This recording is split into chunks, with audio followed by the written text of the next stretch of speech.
Hello. This is now the start of Unit 3 of this course. This unit will tackle some specific issues in science, technology, and society. The first issue is on the information age, and this topic will be divided into 2 lessons. This video presentation will present the first lesson, which is on the development of the information age. I'm a text-to-speech program, and I will be presenting the lesson on behalf of Dr. Jonathan Manigo. The development of the information age led to what we have today, online and social media. And this progress will further fuel useful technologies in the future. Before looking to the future, let's go back to the past. Which of these old technologies can you recognize? This is a clock. This is a compass. The calendar. Nowadays, these technologies are just simple functions of a smartphone. How about these? This is a photocopier, a printing press, and a typewriter. Your parents, or your grandparents, may have used these for their school projects and assignments. In your case, you will already be using a laptop and a multifunction printer. These new technologies can do more than a typewriter, or a photocopier. How about this one? This is a CRT television.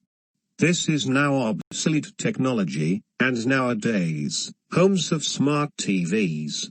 This technology has the function of a TV but offers additional smart features. So, why am I showing you these? It's because these are just some impacts due to the development of the information age.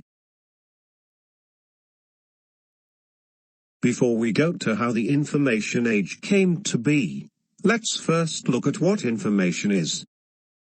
Information comes from the Latin word informare, which means to give form, shape, or meaning to something. The main purpose of information is communication. If it's not conveyed to someone or something, then information loses its purpose. Information can convey a representation of our reality. For instance, this is a symbol, which represents information. The structure of information usually involves 3 essential attributes: agent, sign, and thing. The agent is the one interpreting the thing, which is then represented by the sign. In this picture, the man is the agent. And the sign informs him that he can no longer go any further since it's a dead end.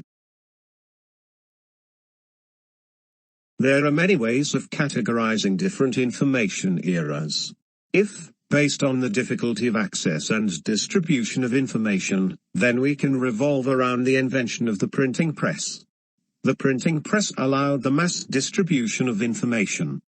It was a German craftsman by the name of Johannes Gutenberg, who invented the printing press. Before its invention, information is hard to replicate and distribute. We can then call this era the pre-Gutenberg era.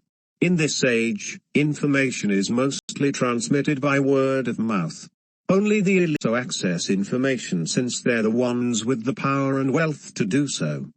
Most books in this era are handwritten. The scenario changed upon the invention of the printing press. We call this period the Gutenberg era. Suddenly, one can mass-produce information such as books. But the cost is expensive. This era birthed the rise of information mediation institutions. These are businesses that use information as a currency, such as news, banks, and music industries. These institutions produce what we call traditional media: books, newspapers, music CDs, radio and TV news are just some examples of traditional media. With the invention of the modern computer and the development of the Internet in the 1980s, the post-Gutenberg era began. We also regard this as the start of the information age. Mass distribution became easier, and access to information became somewhat free. This era also marks the rise of social media, which provides more advantages as compared to traditional media. With the rise of social networks and crowdsourcing, traditional media became less necessary. The information age has led to new advances in science and technology. Research advances in physics, chemistry, and biology led to the betterment of our daily lives. These advances further enhance our current technology. Soon, everyone will be using driverless cars and exploring virtual and augmented realities. However, not all impacts of the information age are positive. Due to the advances in technology, we now become too dependent on it. Some of you may even think that it's the end of your life when there's no internet connection. General society, on the other hand, the information age has brought convenience and efficiency in our daily tasks. We can easily communicate with anyone in the world through social media.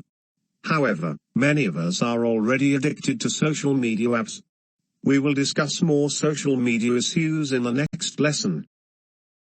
So, based on your experience, what are the impacts of the information age to science, technology, and society?